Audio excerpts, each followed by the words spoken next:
Bapak Ibu, saudara-saudara, Shalom.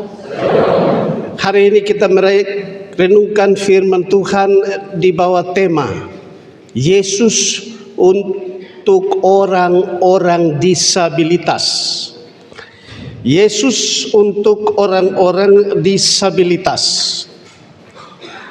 Tema ini sebenarnya menunjukkan bahwa Allah menjangkau dari tempat tinggi kelemahan, kesukaran, kesulitan umat manusia, umat kepunyaannya, kemudian mengutus putranya menjadi orang-orang, menjadi saudara dari mereka disabilitas.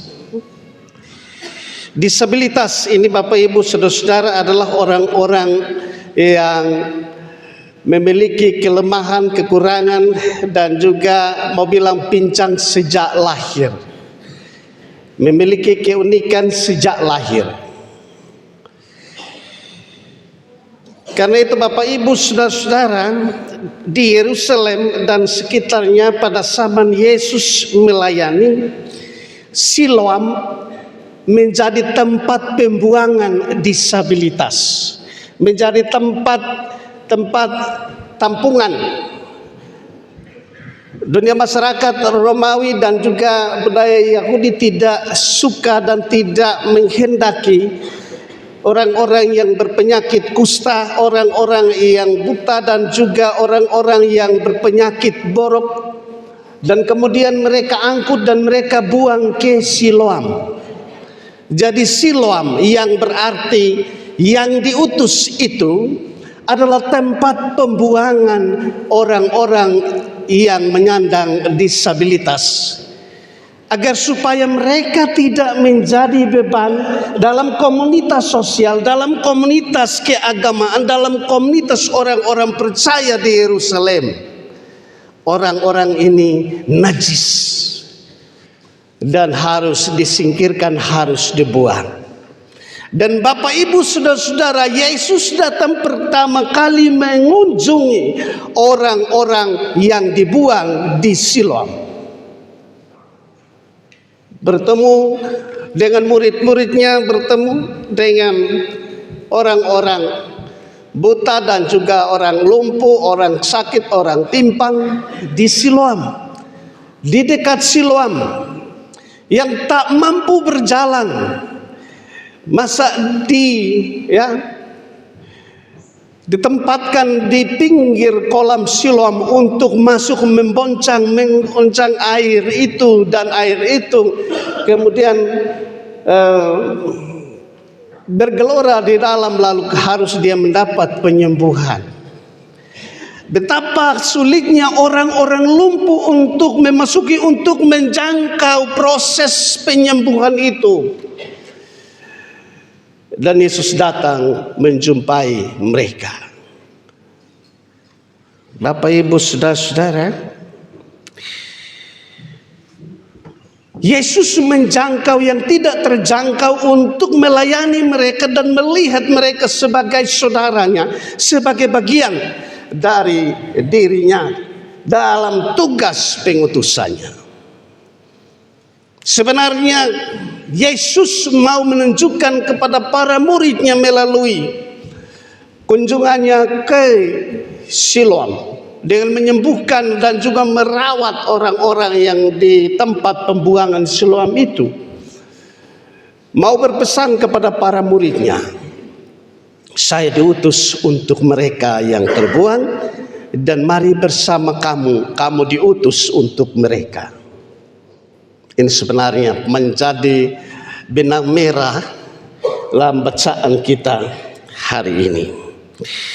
Bapak Ibu saudara-saudara, disabilitas adalah kondisi dan keadaan seseorang dengan keterbatasan kemampuan tertentu dalam melakukan aktivitas sehari-hari karena berbagai faktor penyebab sebelumnya. Keterbatasan ini dalam wujud fisik, dalam wujud intelektualnya, dan juga dalam wujud mentalnya dan sensori dalam jangka waktu yang lama.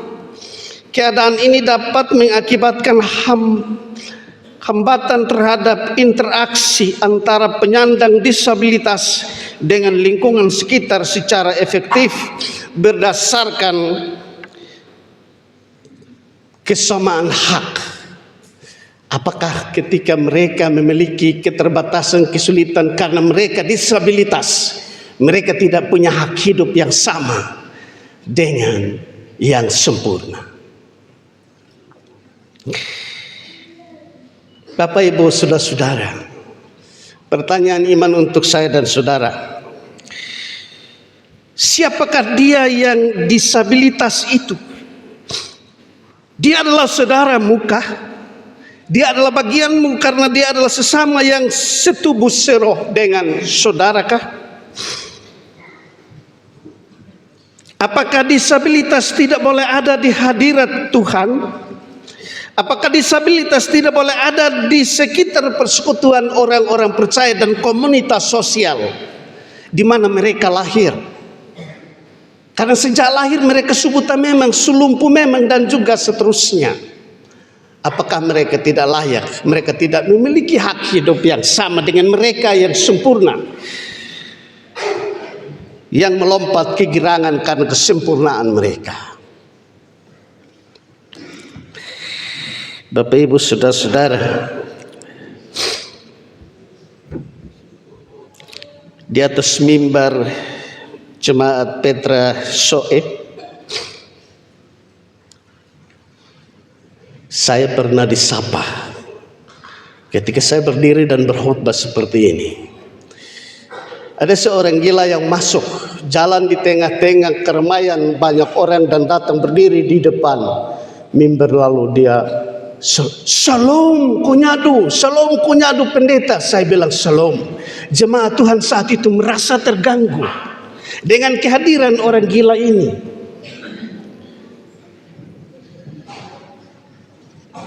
Lalu dia shalom kunyadu, shalom Pak Pendeta Yunus. Pak Pendeta Yunus, apakah saya bisa menyanyi satu lagu? Saya bilang silahkan. Dia balik ke jemaat dan dia menyanyikan lagu. Dia bilang gini, Tebes namneu lo susal kunter kau sekau lenatuin lanan Yesus. Ini orang gila yang menyanyi. Apakah perkataan-perkataan seperti ini hanya ada pada orang-orang sempurna? Apakah nyanyian seperti ini hanya bisa dinikmati oleh orang-orang sempurna? Dia tahu bahwa ini. Setelah dia menyanyi, dia balik, dia bilang terima kasih shalom Pak Pendeta. Sebelum saya mengatakan kepadanya, diberkatilah orang yang datang ke dalam rumah Tuhan. Dan dia langsung duduk di situ sampai selesai kebaktian. Minggu berikutnya dia datang lagi dengan hal yang sama. Setelah dia ada di situ, ketika dia melihat orang banyak bangun dan mengantar perjamuan ke meja altar, dia juga bangun sikap sempurna dan ambil dari apa yang dimilikinya dan mempersembahkannya kepada Tuhan. Ini peristiwa iman yang terjadi selalu ada dalam keramaian orang-orang yang mengaku diri sebagai orang-orang kudus. Ini selalu nyata. Apa artinya bagi kita, Bapak, Ibu, saudara-saudara, dengan pertanyaan dari tadi, apakah mereka layak datang ke rumah Tuhan? Apakah mereka layak dijumpai atau dikunjungi?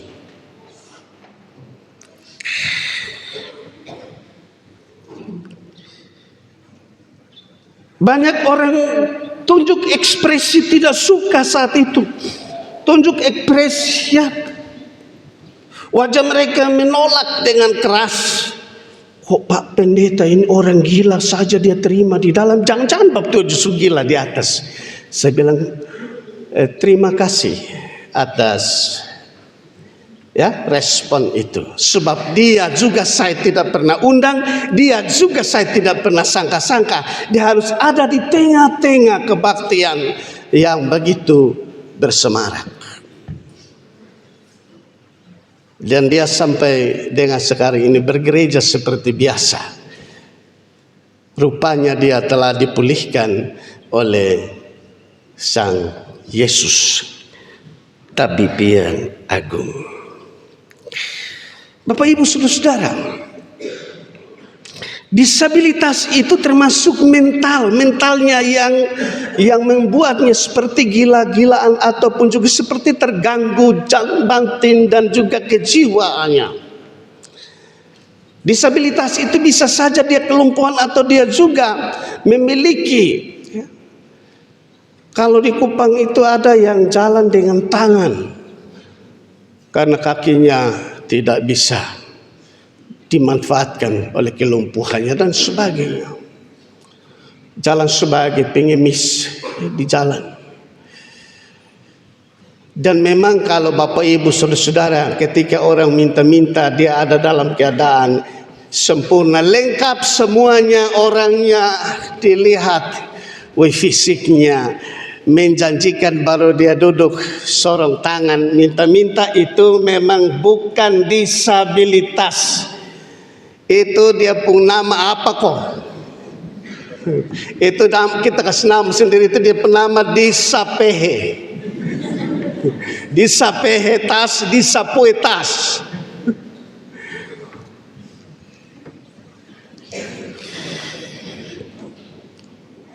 Dari Bapak Ibu Saudara-saudara, hal ini menjadi permasalahan di dalam komunitas kekristenan. Sebab masa kini terdapat anggapan bahwa kondisi disabilitas seseorang identik dengan dosa pribadi atau bahkan disebabkan oleh dosa turunan, dosa orang tuanya. Anggapan demikian sebenarnya lahir karena minimnya wawasan dan juga pembahasan terkait dosa dan disabilitas. Murid-murid bertanya kepada Yesus. Bahkan ada orang-orang Farisi dan orang-orang Yahudi yang bertanya kepada Yesus, siapakah yang berdosa sehingga anak ini lahir disabilitas? Apakah diri orang ini atau apakah orang tuanya atau siapakah? Apa kata jawab Yesus menurut pembaca ayat pembimbing tadi? Ya. Dan juga apa kata Yesus pada bacaan yang lain, ayat-ayat yang lain tadi, bahwa bukan karena dia yang berdosa, bukan karena orang tuanya yang berdosa, tetapi supaya dengan adanya kondisi yang lahir seperti itu, terjadilah karya kebesaran Allah bagi dunia ini. Bapak Ibu Saudara, bayangkan, kita tidak bisa mengalihkan apa yang menjadi rancangan dan kehendak Tuhan. Kita berbahaya sama kalau dia lahir datang seperti itu, lalu kita bilang, mengkali itu hari belum datang dan betes bikin rusak orang di sana. Anggapan saja, prasangka saja, tetapi belum tentu jadi, belum tentu itu benar. Yang benar adalah bahwa Ia menciptakan segala sesuatu melalui apa yang disebut dengan hak otoritas Allah sendiri. Dia lahir dalam kehendak Tuhan seperti itu. Lalu kita bilang itu bukan kehendak Tuhan, maka pertanyaan kita tetap ada pada siapakah yang berdosa? Istrikah, suamikah, atau kita pun mantu dong? Nanti ngomong di mantu dong, kita semua laki bini bilang pasti lupung bapak dong, lupa orang tua dan bilang nanti istri pun atau istri juga bisa tuduh keluarganya. Istri bawanan ini karena begitu dulu begini dan seterusnya. Bapak Ibu, kita lanjut.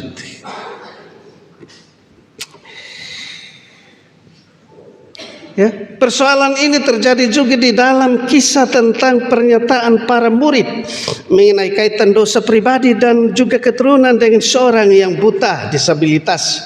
Dalam Yohanes 9 ayat 1 sampai 12. Kebutaan dalam pandangan Yudaisme dipandang sebagai suatu noda dalam setiap ritual atau ibadah-ibadah, upacara-upacara keagamaan Yahudi.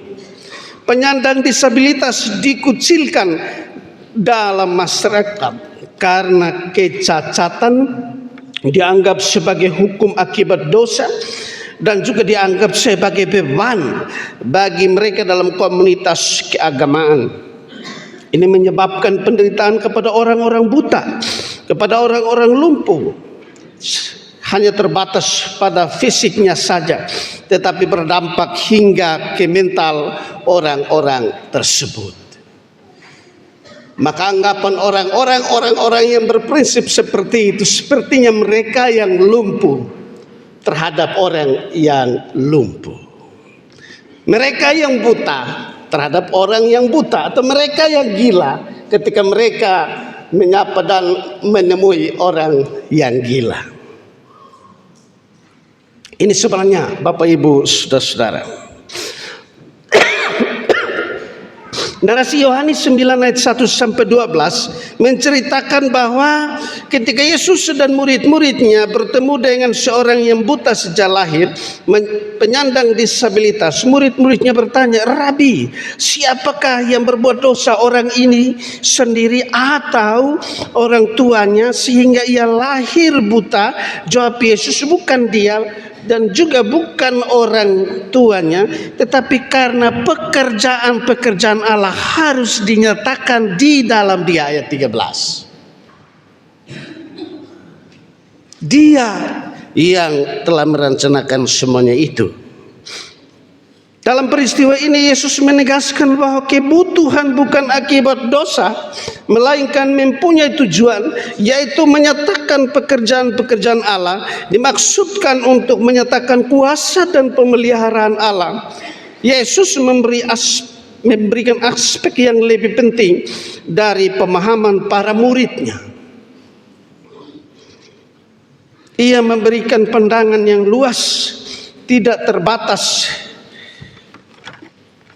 hanya pada apakah mereka ada dalam keadaan berdosa. Karena itu pernyataan Yesus bahwa ia adalah terang dunia memiliki hubungan dengan penyembuhan orang-orang buta di Siloam itu saat itu. Terang dunia adalah gambaran tentang pribadi Yesus sebagai tokoh pembaharuan yang mengubah pemahaman dan juga mengubah paradigma atau stigma yang terjadi bagi orang-orang disabilitas pada saat itu. Yesus tidak mempersoalkan dosa orang itu, namun ia berbelas kasihan terhadap orang buta, orang timpang, orang lumpuh, dan ia menolong mereka dengan tulus dan juga menyembuhkan mereka demi kemuliaannya.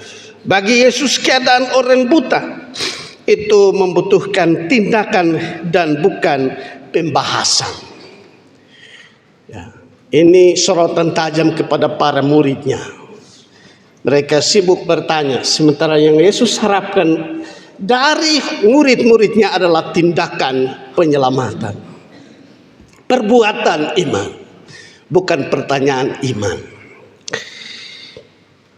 Bapak Ibu kekasih Tuhan, karena itu Yesus meludah ke tanah dan mengaduk ludahnya serta mengoleskan pada mata orang buta itu. Ayat 6. Yesus mau menyembuhkannya supaya ia dapat berjalan di dalam terang kebenaran. Yesus berkata kepadanya, "Pergilah, basuhlah dirimu dalam kolam Siloam." Siloam yang artinya yang diutus, dan yang nampak di sini adalah spiritualitas Siloam, ya, kerohanian terhadap kolam Siloam, yang disangka bahwa kolam itu yang memiliki khasiat penyembuhan dan seterusnya. Padahal yang diharapkan di sini dan yang menjadi dasar di sini adalah bahwa Yesus berperkara di Siloam, tempat perbuahan itu, oleh kuasa dan perutusannya, sehingga terjadi mujizat-mujizat penyembuhan di kolam itu, dan kolam itu bersejarah sampai dengan sekarang ini. Yesuslah yang diutus, ya. Jadi yang di sini menjadi pernyataan iman kita adalah Yesus yang diutus itu, bukan Siloam itu. Yesus diutus untuk datang menghampiri manusia, orang-orang buangan di Siloam, termasuk menghampiri orang-orang buta, orang-orang tuli, orang-orang timpang atau lumpuh di pinggir kolam Siloam, di tempat pembuangan itu. Yesus adalah pribadi yang berbela rasa, yang berbelas kasihan. Ia menyembuhkan tidak hanya dengan kata-kata, tetapi juga dengan sentuhan-sentuhan fisik. Sentuhan adalah ungkapan kasih karena sentuhan menggambarkan kehadiran Allah. Kedekatan diakonios atau pelayan yang disebut dengan Yesus. Dan sentuhan adalah sesuatu yang merupakan bagian yang sangat diharapkan oleh orang-orang yang membutuhkan pertolongan demi kelepasan.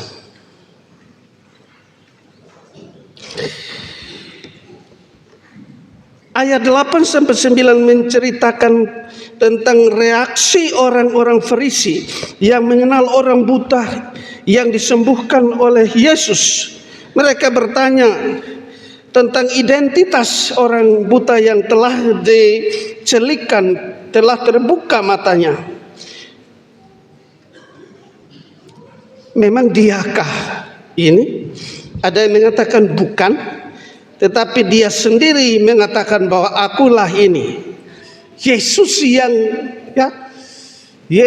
orang yang disebut Yesus itu yang telah meludah di tanah dan mengaduk ludahnya di tanah, kemudian mengoleskannya ke mataku dan mataku celik atau terbuka. Ya, kemudian bersaksi tentang apa yang menjadi sentuhan Yesus di Siloam itu. Bapak Ibu Saudara-saudara, kisah orang buta yang disembuhkan oleh Yesus menunjukkan bahwa penyandang disabilitas memiliki martabat dan nilai yang sama dengan yang non disabilitas atau yang sehat-sehat dan sempurna-sempurna seperti kita-kita ini. Mereka tidak boleh dianggap sebagai objek belas kasihan atau dikucilkan. Mereka tidak boleh dianggap sebagai beban negara atau beban gereja. Mereka mesti dilihat sebagai sasaran pelayanan para pelayan yang adalah gereja itu.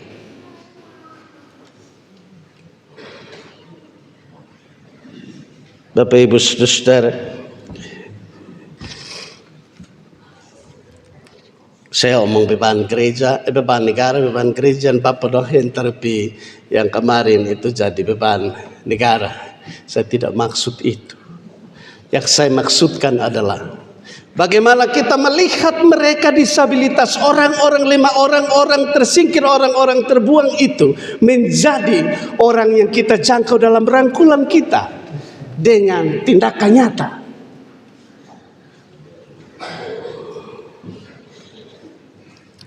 Penyandang disabilitas bukan orang yang dikutuk Allah karena dosanya maupun dosa keturunan orang tuanya.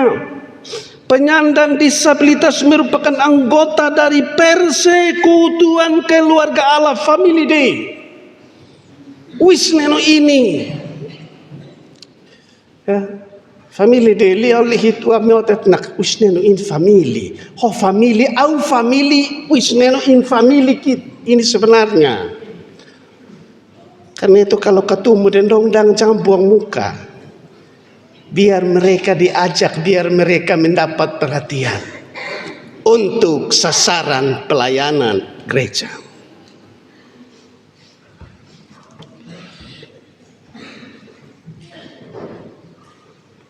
Mereka memiliki hak dan kewajiban yang sama dengan yang sempurna-sempurna sebagai anggota-anggota gereja, untuk menikmati dan melaksanakan amanat kerasulan di tengah-tengah dunia ini. Karena itu berilah kesempatan kepadanya untuk dia ada di hadirat Tuhan, menjumpai kuasa dan bantuan jemaah dari tangan Tuhan sendiri. Cerita ini menunjuk bahwa Yesus berbelas kasihan, berpihak pada disabilitas dan memberi perhatian pada orang-orang buta. Gereja dalam mengerjakan misi Allah bagi dunia mesti meneladani Yesus yang berpihak pada penyandang disabilitas. Pertanyaan iman untuk saya dan saudara sebagai gereja.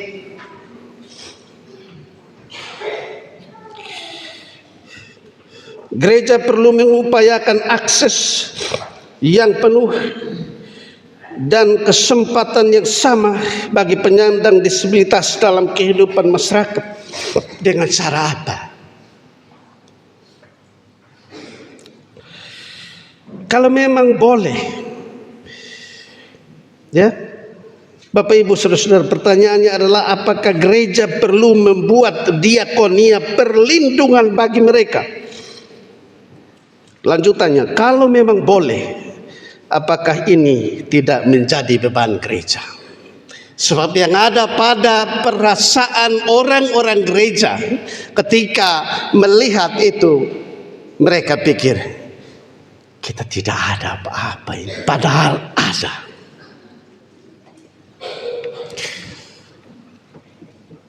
Itu ada spanduk di situ, itu Pak Mam. Sudah beberapa minggu Pak Mama datang masuk di pintu itu ada spanduk BPJS Ketenagakerjaan. Saya hanya rasa saja jangan sampai jemaat Ebenezer sudah menganggap saya bahwa saya orang disabilitas. Saya hanya merasa saja terganggu seperti itu.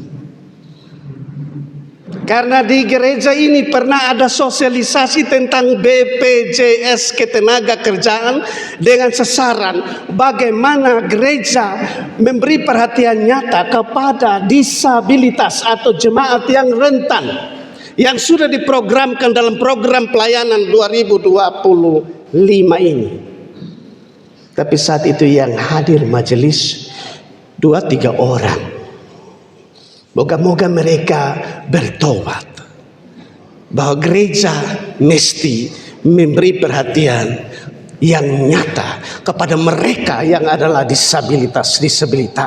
Kalau tidak mau jadi disabilitas sebagai orang-orang beriman yang berjalan sempurna, jadikanlah disabilitas itu sebagai sasaran pelayanan di gerejamu. Amin.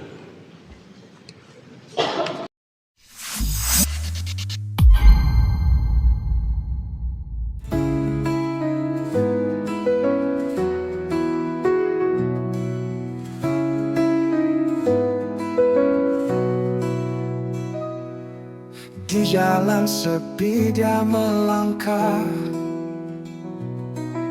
melihatku di sudut yang rapuh.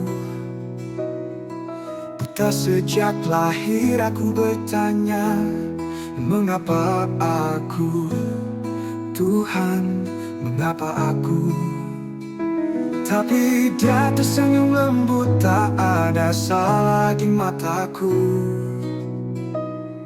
Yesus melihatku di balik gelapku, bukan dosa tapi kasih yang menyentuh hidupku. Yesus untukku, dia menyembuhkanku, membuka mata hatiku.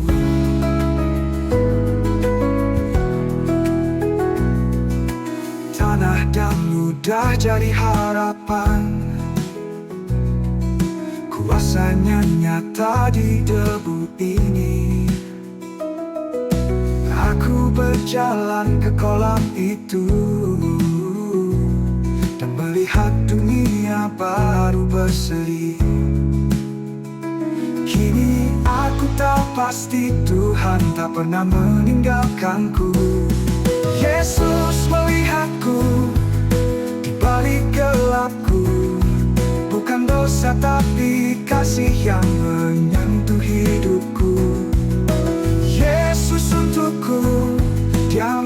menyembuhkanku, membuka mata hatiku. Tuhan memberkati engkau dan melindungi engkau. Tuhan menyinari engkau dengan wajah-Nya dan memberi engkau kasih karunia. Tuhan menghadapkan wajah-Nya kepadamu dan memberi engkau damai sejahtera. Yesus melihatku di balik gelapku, bukan dosa tapi kasih yang menyentuh hidupku. Yesus untukku, Dia menyembuhkanku, membuka mata